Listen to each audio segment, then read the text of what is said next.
Jake Miller stood at the large window of Space Station Meridian 7, watching the stars shine in the black void. He wore his best blue uniform with shiny medals on his chest. Today was important, very important. Jake was a captain in the human space fleet.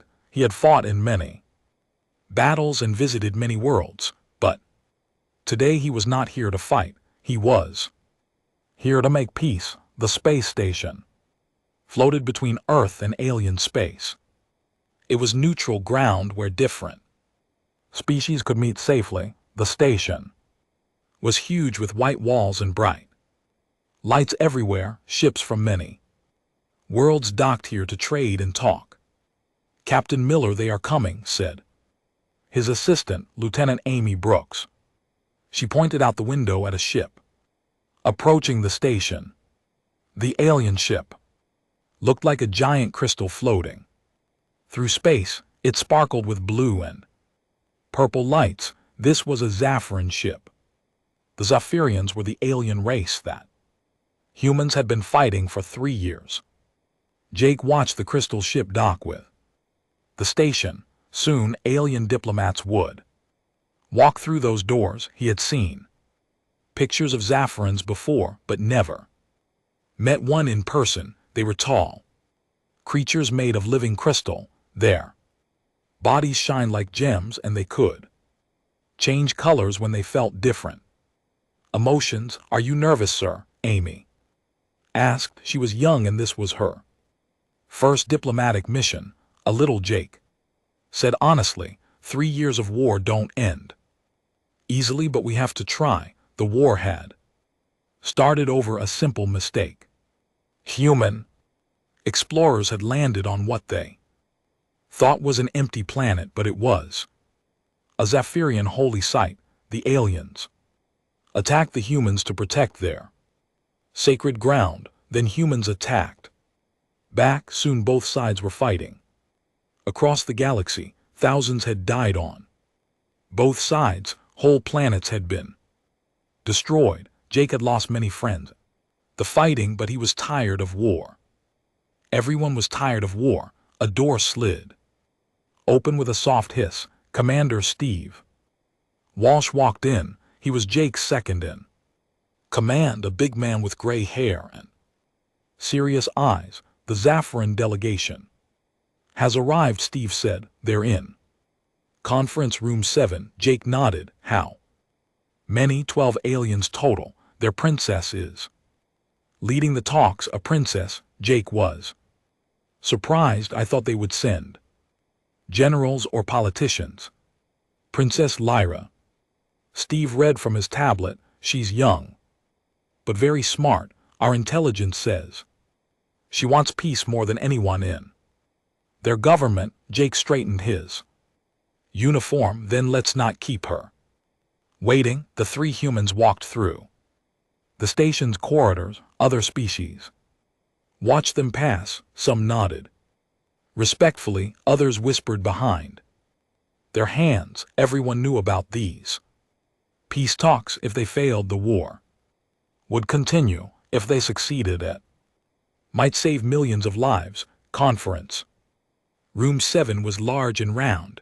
The walls were made of clear glass so everyone could see the stars outside. In the center was a big table with chairs for both humans and aliens. Jake entered first. Across the room stood the Zephyrin delegation. They were tall, maybe 8 feet high. Their bodies were made of clear crystal that shined with inner light. Some were blue, others were purple or green. They wore flowing robes that seemed to be made of crystal threads. At the front of the group stood the princess. Jake could tell she was important because her crystal body glowed brighter than the others. She was beautiful in an alien way. Her face was sharp and geometric like a cut diamond. Her eyes were deep blue and seemed very wise. "I am Captain Jake Miller," he said, stepping forward. "I represent the United Earth government." The princess moved Forward, too, when she spoke her voice sounded like music. I am Princess Lyrath of the Zephyrian Empire, I speak. For the crystal throne, they did not shake hands. Humans and Zephyrians had different customs. Instead, Jake placed his hand over his heart and bowed. Slightly, the princess touched her forehead and glowed brighter for a moment. Please sit, Jake said. Gesturing to the table, the talks began. Slowly, both sides were careful with their words. They spoke about borders and trade routes. They discussed which planets belonged to whom. It was boring but necessary work. Jake found himself watching the princess often. She was not like the other aliens. When her advisors wanted to demand more territory, she asked for less. When they suggested harsh punishments for war crimes, she proposed fair trials instead. Why do you want peace so much? Jake asked during a break. They were alone by the window, while others talked in small groups. Princess was quiet for a moment. Her crystal body turned a sad purple color. I have seen too much death, Captain Miller. In our last battle, I watched a human ship explode. There were families on that ship, children. Jake was surprised. Most military leaders only cared about winning. You think about the enemy as people. Are you not people? She asked, tilting her head. You feel pain, love, fear, just like us. Your bodies are different, but inside you have the same feelings. For the first time in 3 years, Jake felt hope. If this alien princess could see humans as real people, maybe peace was possible. The talks continued for 3 days. Slowly, both sides found things they could agree on. Humans would leave the sacred planets. Zephyrians would open trade routes. Prisoners would be exchanged. It was not perfect, but it was a start. On the 3rd evening, Jake and the princess were working late. Everyone else had gone to rest. They were trying to solve the last big problem: how to make sure both sides kept their promises.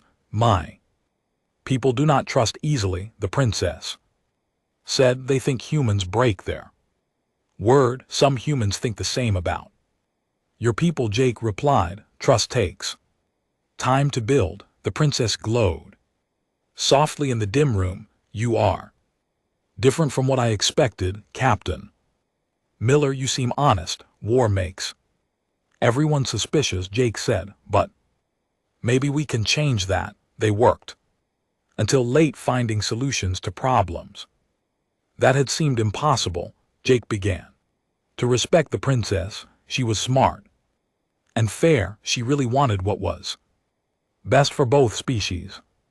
Neither of them knew that enemies on both sides were watching. Humans who wanted the war to continue. Zephyrians who hated all aliens. These groups had made secret plans. Tomorrow would be the final day of talks. If everything went well, they would sign the first peace treaty between humans and Zephyrians, but some people would do anything to stop that from happening. The 4th day of peace talks started early. Jake woke up feeling good about their progress. In just a few hours, both sides would sign the treaty.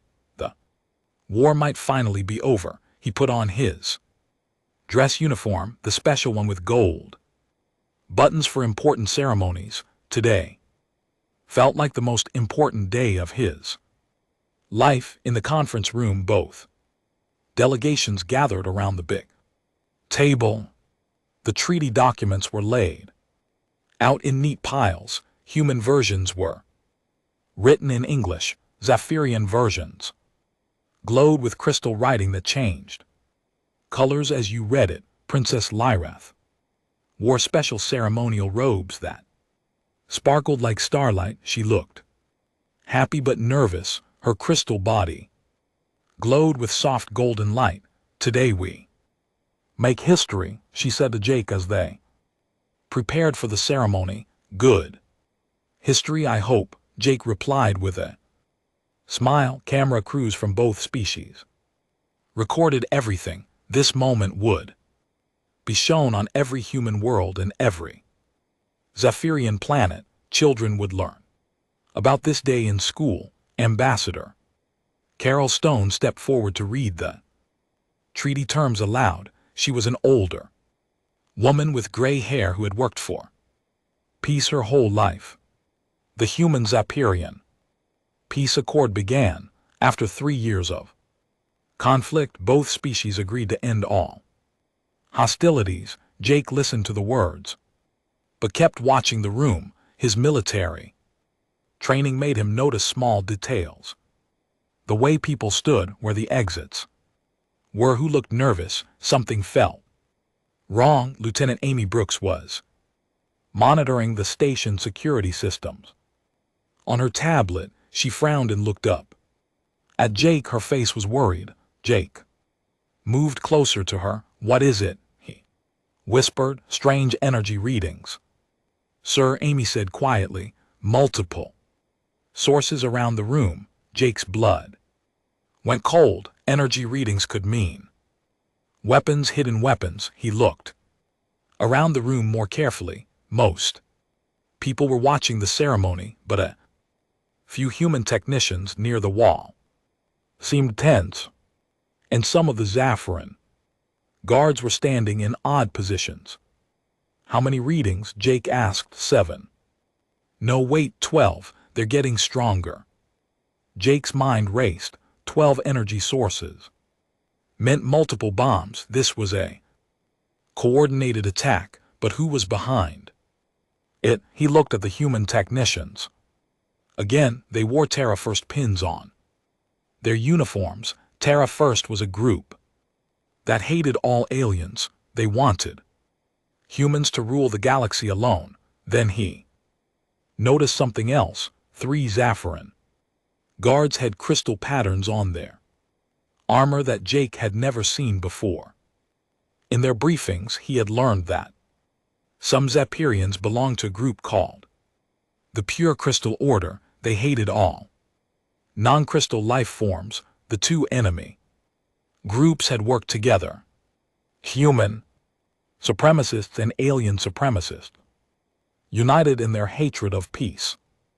Ambassador Stone continued reading the treaty. Both species will respect each other's territory, and Jake saw one of the human technicians touch something on his belt. Several Zephyrian guards did the same thing.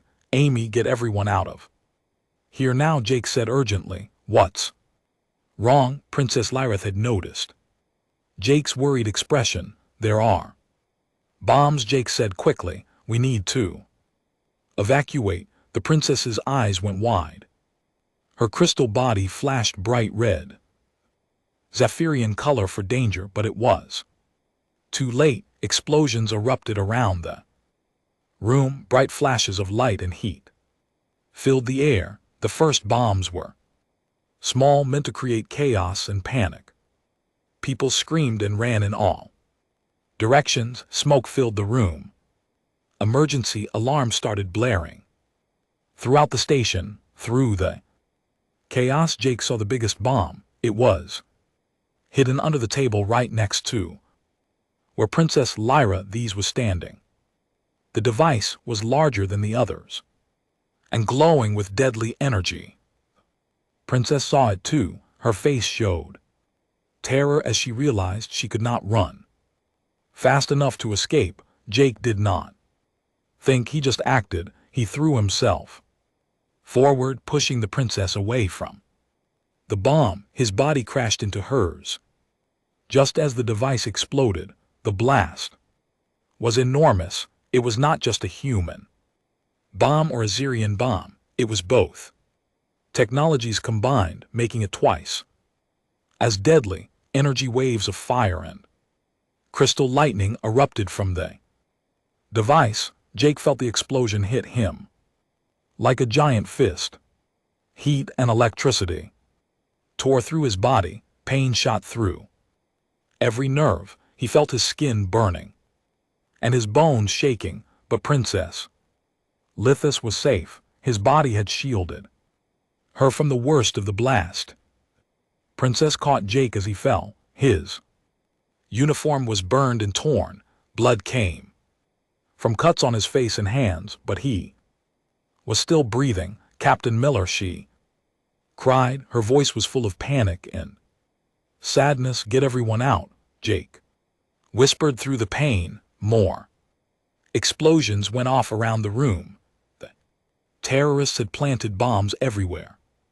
Parts of the ceiling started falling down, windows cracked and air began rushing out into space. Commander Steve Walsh and other security guards fought their way through the smoke to reach them. We have to go, Steve shouted. The station is breaking apart. The princess refused to leave Jake. He saved my life, she said. I will not abandon him. Steve looked at Jake's injuries. They were very bad. Human medical equipment might not be enough to save him. The Zephyrian medical bay, the princess said quickly. Our crystal healing technology can help him, but we must hurry. Zephyrian guards formed a protective circle around them as they carried Jake through the damaged station. Emergency lights flashed red. People ran everywhere trying to escape the continuing explosions. In the corridors they met Dr. Lisa Park, the human doctor who had come with the diplomatic team. She looked at Jake's wounds and shook her head. I don't know if he'll make it, she said, honestly. The blast did something strange to his body. It's not just burns and cuts. Energy is still inside him, changing his cells. Our healers can remove foreign energy, Princess Lyrith said, but we must get him to our ship immediately. They ran through the station as it shook from more explosions. Behind them the conference room was completely destroyed. The peace treaty documents were burning. 3 years of diplomatic work had been ruined in minutes, but Jake's sacrifice had saved the most important thing, the life of Princess Lithis. Without her there could never be peace between the species. As they reached the Zephyrian ship, the princess looked back at the damaged station. Her crystal body glowed with anger and determination. The terrorists think they have won, she said. They believe this attack will restart the war. Dr. Park was already working on Jake's injuries with Zephyrian medical equipment. She did not fully understand. Will it? She asked. The princess watched Jake's unconscious face. This human had risked everything to save her. He had shown her that some people cared more about doing right than about their own safety. No, she said firmly. Captain Miller has shown me that peace is worth any sacrifice. When he recovers, we will finish what we started. The Zephyrian ship left the damaged station and jumped to hyperspace. In the medical bay, alien healers worked desperately to save Jake's life. They did not know that the explosion had changed him in ways no one could predict. The mixed human and Zephyrian energy was not killing him. It was transforming him. Behind them, the terrorists celebrated their attack. They thought they had ended any chance for peace, but they had made a big mistake. They had turned Jake Miller into a bridge between two species, and they had made Princess Lyrith more determined than ever to unite their peoples. War was not over, but something new was beginning. Jake's eyes opened slowly. Everything was bright and shiny. He tried to move, but his body felt heavy and strange. Where was he? He was lying on something that looked like a bed made of crystal. The room around him was beautiful but alien. The walls glowed with soft blue light, strange symbols, moved across the ceiling like living writing. Then he saw them, giant figures, stood around his bed like statues. They were Zapirians, but bigger than any he had seen before. Each one was at least 9 feet tall. Their crystal bodies were dark blue and purple. They wore armor that looked like it was carved from precious stones. Jake tried to sit up quickly, but pain shot through his chest. One of the giant Zaffrans stepped forward, but not to attack. Instead, the alien placed his fist over his heart and bowed deeply. The others did the same thing. Jake stared in confusion. Why were these alien warriors bowing to him? You are awake. The voice was familiar and musical. Princess Lyra Thess entered the room. She looked different than before. Her crystal body glowed brighter and she wore a crown made of pure light. Princess, Jake said, his voice came out rough and weak. Where am I? You are on Christia, my home world, she said, moving to his bedside. You have been unconscious for 3 weeks. 3 weeks, Jake tried to remember what had happened. The peace talks, the explosions, throwing himself in front of the bomb. Did everyone else escape the station? Most did, thanks to your warning, Ambassador Stone survived. So did Dr. Park and Commander Walsh, but 12 people died in the attack. The princess's light dimmed with sadness. Jake closed his eyes. 12 dead, all because some people could not accept peace. The terrorists, he asked, captured both the human and Zaffran groups. They will face justice. Her light grew brighter with anger. Jake looked around at the giant guards again. Who are they, and why are they bowing to me? Princess Lith smiled. They are the Royal Guard, the greatest warriors in our empire, and they bow because you are now their brother. Jake did not understand. The princess sat on the edge of his crystal bed. In our culture, there is an ancient law called the Sacred Shield. When someone risks their life to protect royal blood, they become family to the crown. You saved my life, Captain Miller. That makes you my brother by law. Jake's mouth fell open. I'm not Zapirian. I can't be royal. Family, species does not matter, the princess said. You proved your honor. My father, the emperor, has declared you shield brother to the house of Christia.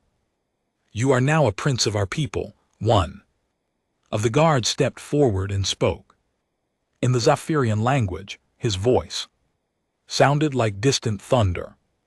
Guard, Captain Zenth says he is honored to serve you, the princess translated. All of the royal guard have sworn to protect you as they protect me. Jake felt overwhelmed. He had just wanted to save someone's life. Now he was an alien. Prince, I don't understand your customs. Jake said, I don't even speak your language. That can be fixed. The princess touched a small crystal device to Jake's temple. This is a neural translator. It will help you understand our words and our ways. Jake felt a strange tingling in his head. Suddenly, when the guard spoke, he could understand them. Welcome, shield brother. Guard Captain Zenth said, your courage honors us all. Dr. Lisa Park entered the room carrying a tablet full of medical data. She looked tired but relieved to see Jake awake. Thank goodness, she said. I was worried you might never wake up. What happened to me? Jake asked. I feel different, Dr. Park looked at Princess Lyra, who nodded for her to continue.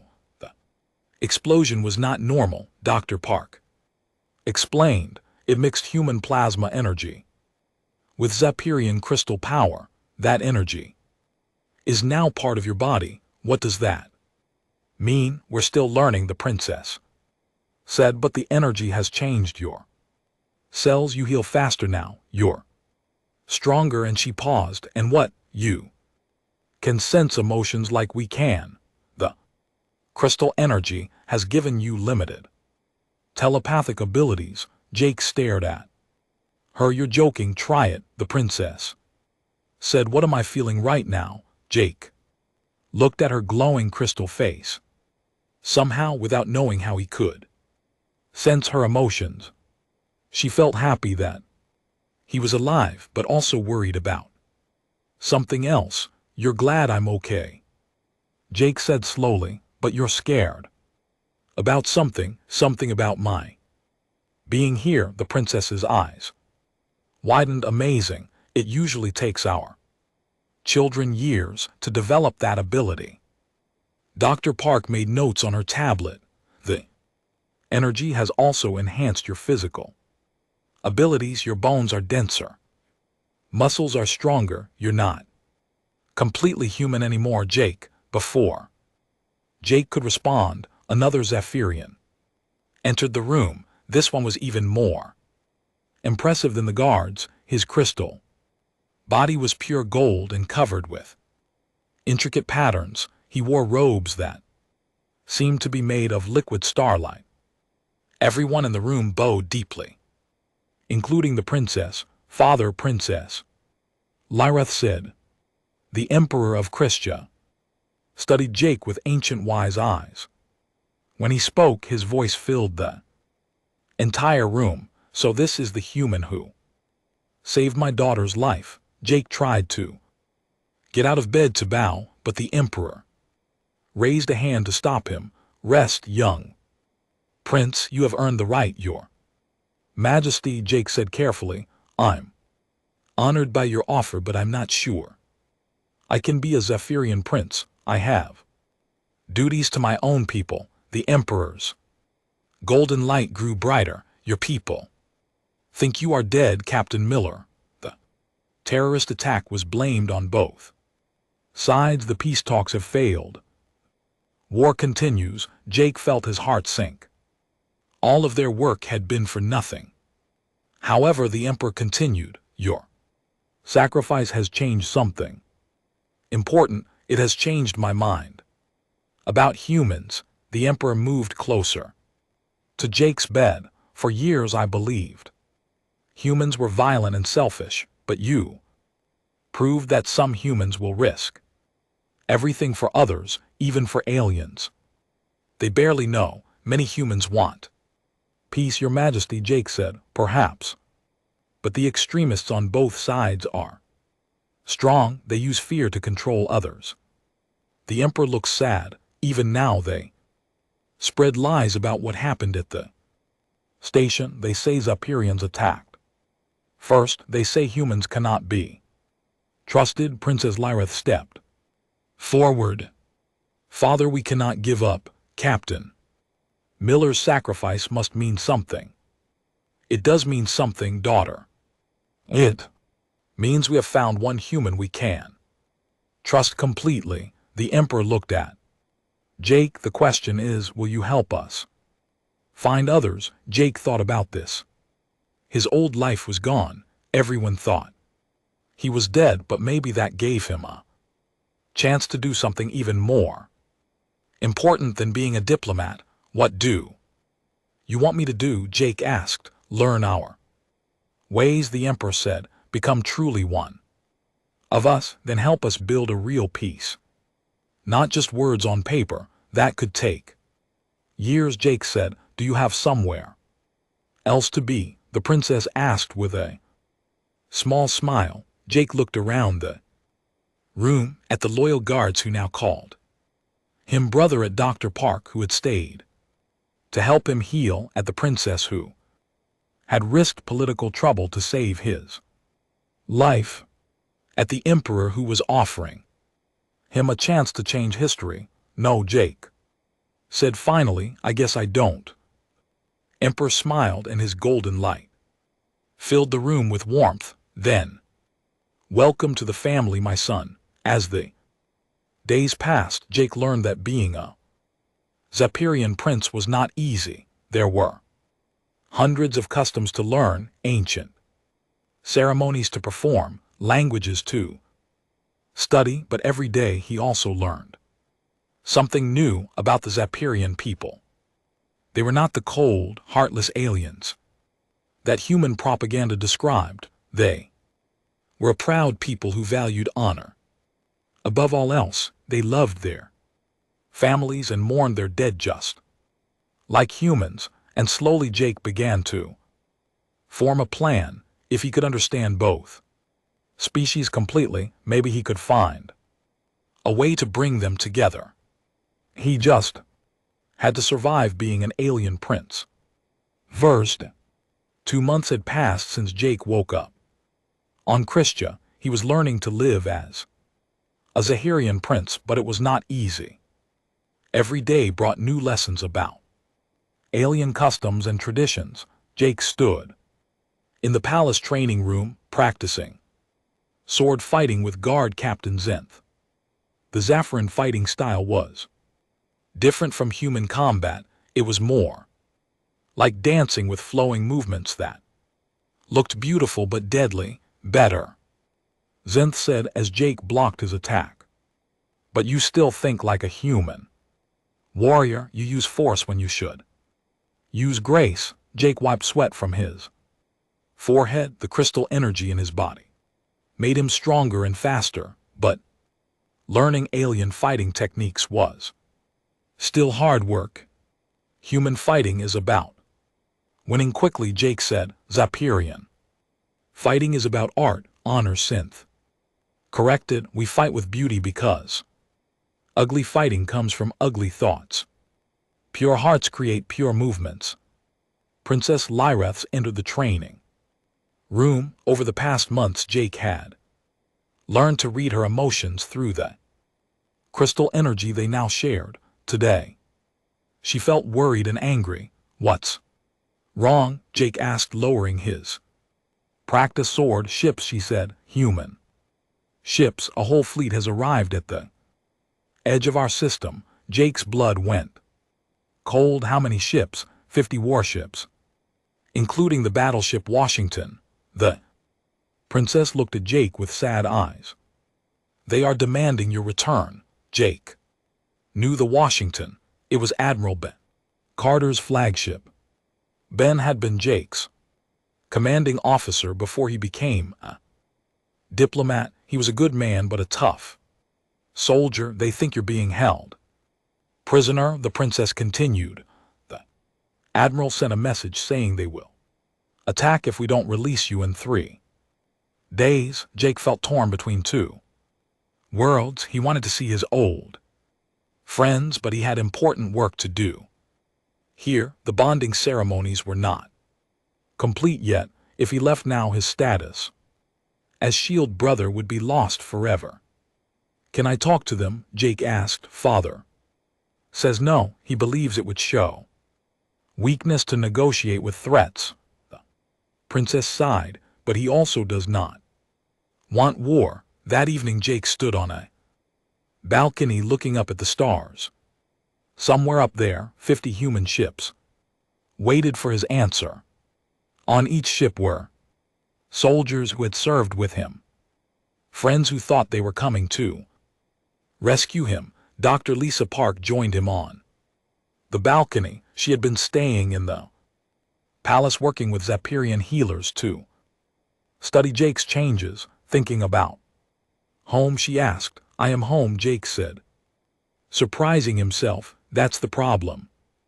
The admiral won't wait forever, Dr. Park said, and he has politicians back on Earth pushing him to act. They think keeping you here proves that aliens can't be trusted. Jake turned to look at the crystal city below. In the past 2 months he had walked through those streets and met the people. Zaffiran children played games just like human children. Families worried about their loved ones in the military. Workers hoped for better lives for their sons and daughters.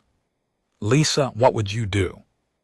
Jake asked. I'd follow my heart, she said, but I'd also remember that Sometimes the right choice is the hard choice. The next morning brought bad news. Commander Steve Walsh had taken a small ship and snuck past the Zaffiran defenses. He wanted to see Jake. Personally, Jake met Steve in the palace reception hall. His old friend looked older and more tired than before. When Steve saw Jake, his eyes went wide. My God, Jake, what have they done to you? Jake looked down at himself. His skin had a slight crystal shine now. His eyes glowed with inner light. He wore Zappirian robes instead of a human uniform. They saved my life, Jake said, and they gave me a new purpose. You look like one of them, Steve said, with disgust. The Jake Miller I knew would never abandon his own species. I haven't abandoned anyone, Jake said. Calmly, I'm trying to save both species. Steve pulled out a tablet, showing news reports from human space. Look at this, the peace talks failed.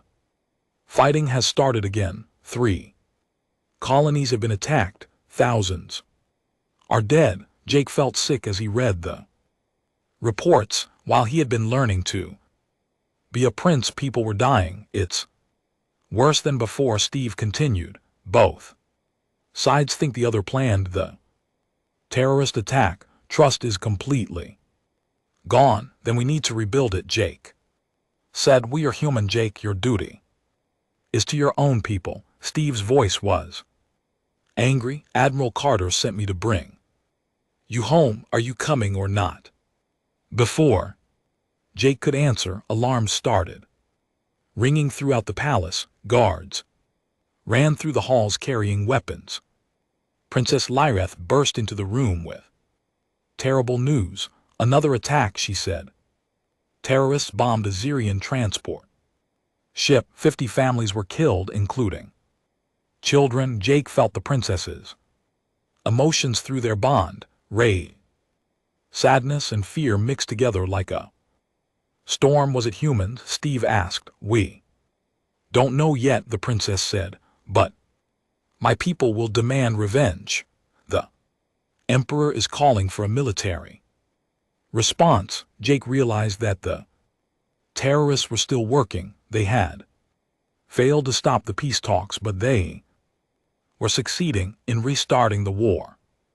I have to see this attack site, Jake said. Why? Steve asked. Because I might be the only person both sides will trust to investigate. They took a fast ship to the attack location. The scene was horrible. The Zephyrian transport had been carrying families moving to a new colony. Now it was just twisted metal and crystal floating in space.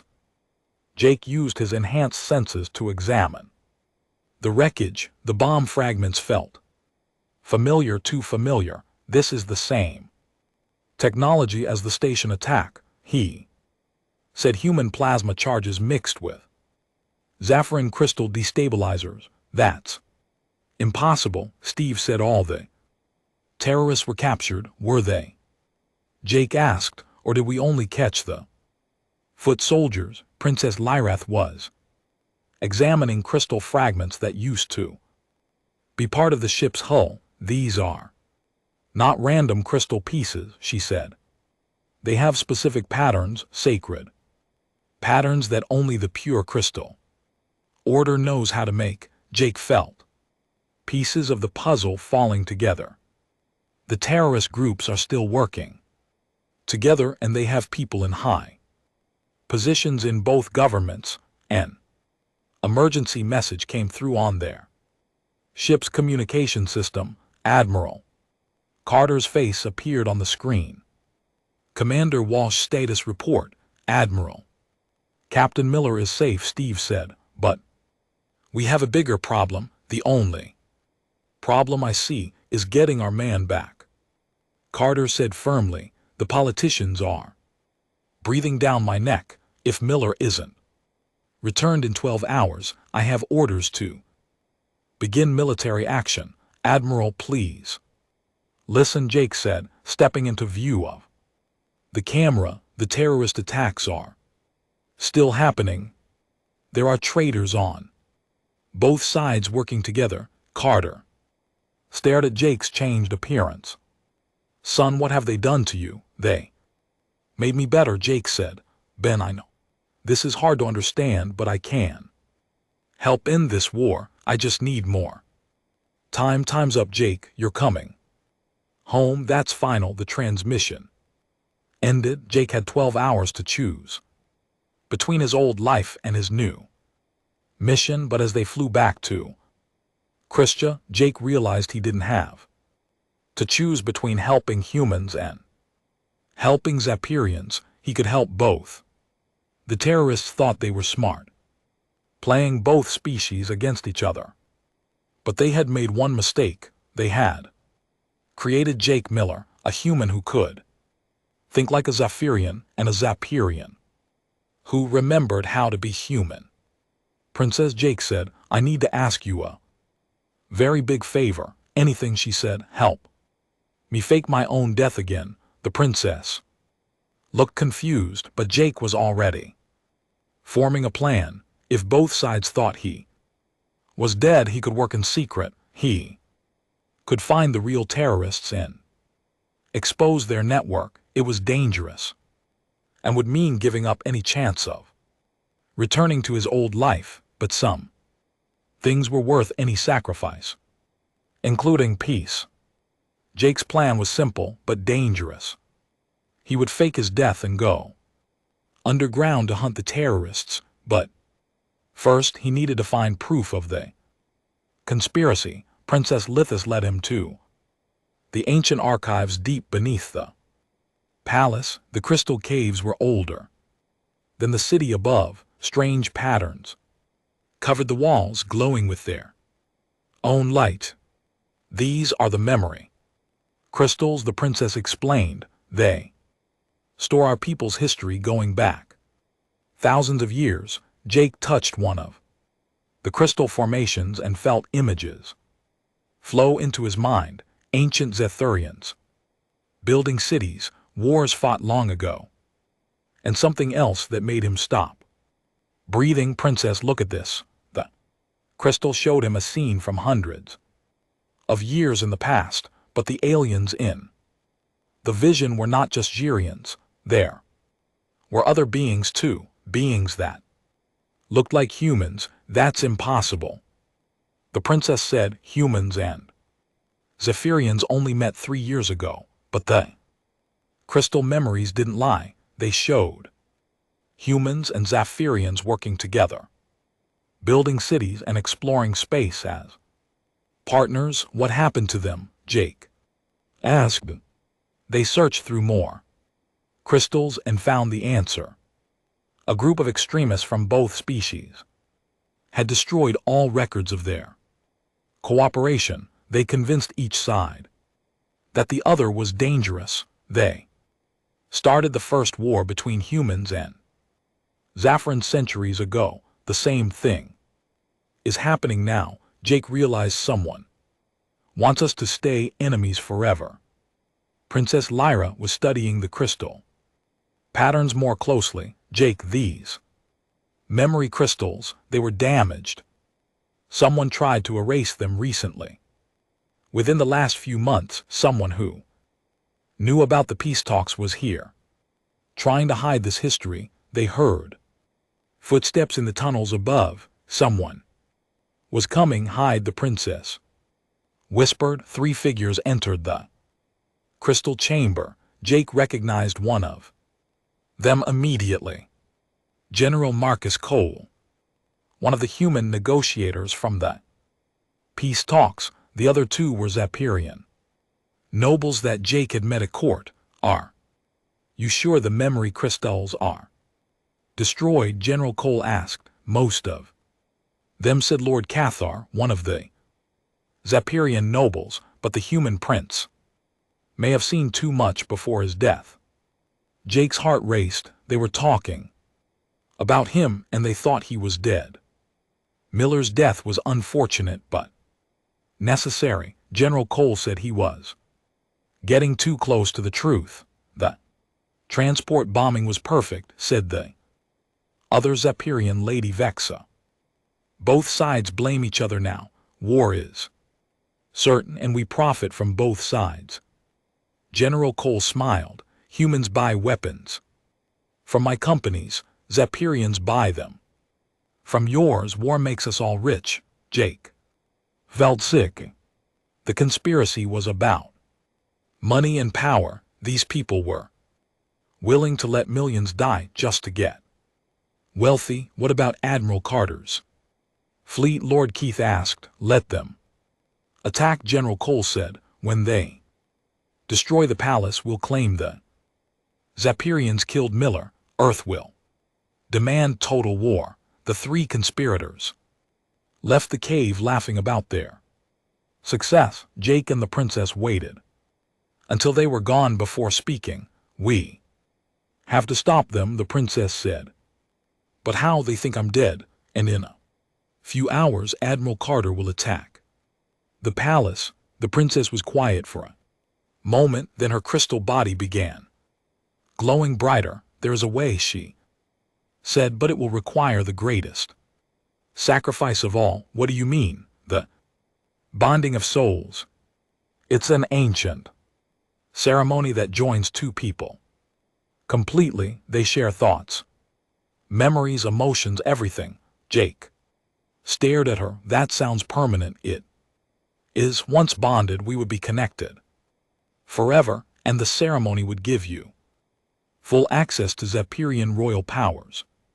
You could speak to both fleets with the authority of the Crystal Throne. But what would it cost me? The princess looked sad. Your humanity. You would become something new, not human, not Zephyrian, but both. There would be no going back. Jake thought about his old life, his friends on Admiral Carter's fleet, the simple days when he was just a human soldier. Then he thought about the thousands who had already died in this war, the families destroyed by hatred and fear, the children who would grow up as enemies instead of friends. Do it, he said. The bonding ceremony was unlike anything Jake had ever experienced. The princess placed her crystal hands on his temples, and suddenly their minds merged completely. Jake felt her memories flowing into him.